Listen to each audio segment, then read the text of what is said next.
Guys, welcome back to my channel. তোমরা সবাই কেমন আছো? আশা করি খুব ভালো আছো। আজকে 20শে মে, আজকে একটা বিশেষ দিন। আমার কাছে তো খুবই বিশেষ, কারণ আজকে বনগাঁ লোকসভা কেন্দ্রের ভোট। তো আমাদের এই গোবরাপুর গ্রামটা বনগাঁ লোকসভা কেন্দ্রের মধ্যেই পড়ে। আর আমার কাছে বিশেষ বললাম কেননা আমি নতুন ভোটার হয়েছি। তো আমার ভোট দেওয়া এক্সপিরিয়েন্সটা তোমাদের সাথে শেয়ার করব বলেই আমি এই ব্লগটা চালু করেছি। তো প্লিজ তোমরা আমার ভিডিওই আমার সাথে থাকো, আর প্লিজ ভিডিওটা স্কিপ না করে দেখতে থাকো। আশা করি তোমাদের ভালো লাগবে। আর অবশ্যই আমার সাথে থেকো, আমার পাশে থেকো, আমাকে সবসময় সাপোর্ট করে। তো চলো ভোট দিতে বেরো।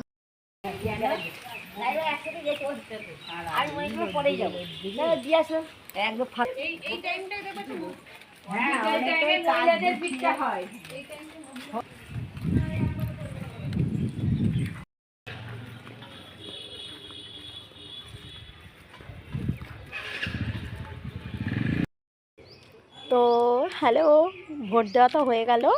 বাড়ি এসে ছাদের ওপর চলে এসেছি। তো ভোট দেওয়া এক্সপিরিয়েন্সটা খুব ভালো হলো, কারণ মোবাইল নিয়ে তো ওখানে ঢুকতে দিল না। তাই জন্য ওই ভিডিওটা তোমাদের সাথে শেয়ার করতে পারলাম না। তো কিচ্ছু করার নেই। জাস্ট কেমন লাগলো তোমাদের প্লিজ আমাকে কমেন্ট করে বলো। এই দেখো ভোট দিয়েছি, তার চিহ্ন তোমাদেরকে দেখিয়ে দিলাম। তোমাদের সবার কি ভোট দেওয়া হয়ে গেছে প্লিজ আমাকে কমেন্ট করে জানিও। আর ভিডিওটা তোমাদের কেমন লাগলো অবশ্যই আমাকে বলো। তো যদি ভিডিওটা ভালো লেগে থাকে লাইক শেয়ার কমেন্ট করে আমার পাশে থেকো, আর অবশ্যই চ্যানেলটা সাবস্ক্রাইব করো। আজকের ব্লগ আমি এখানেই শেষ করছি। টাটা।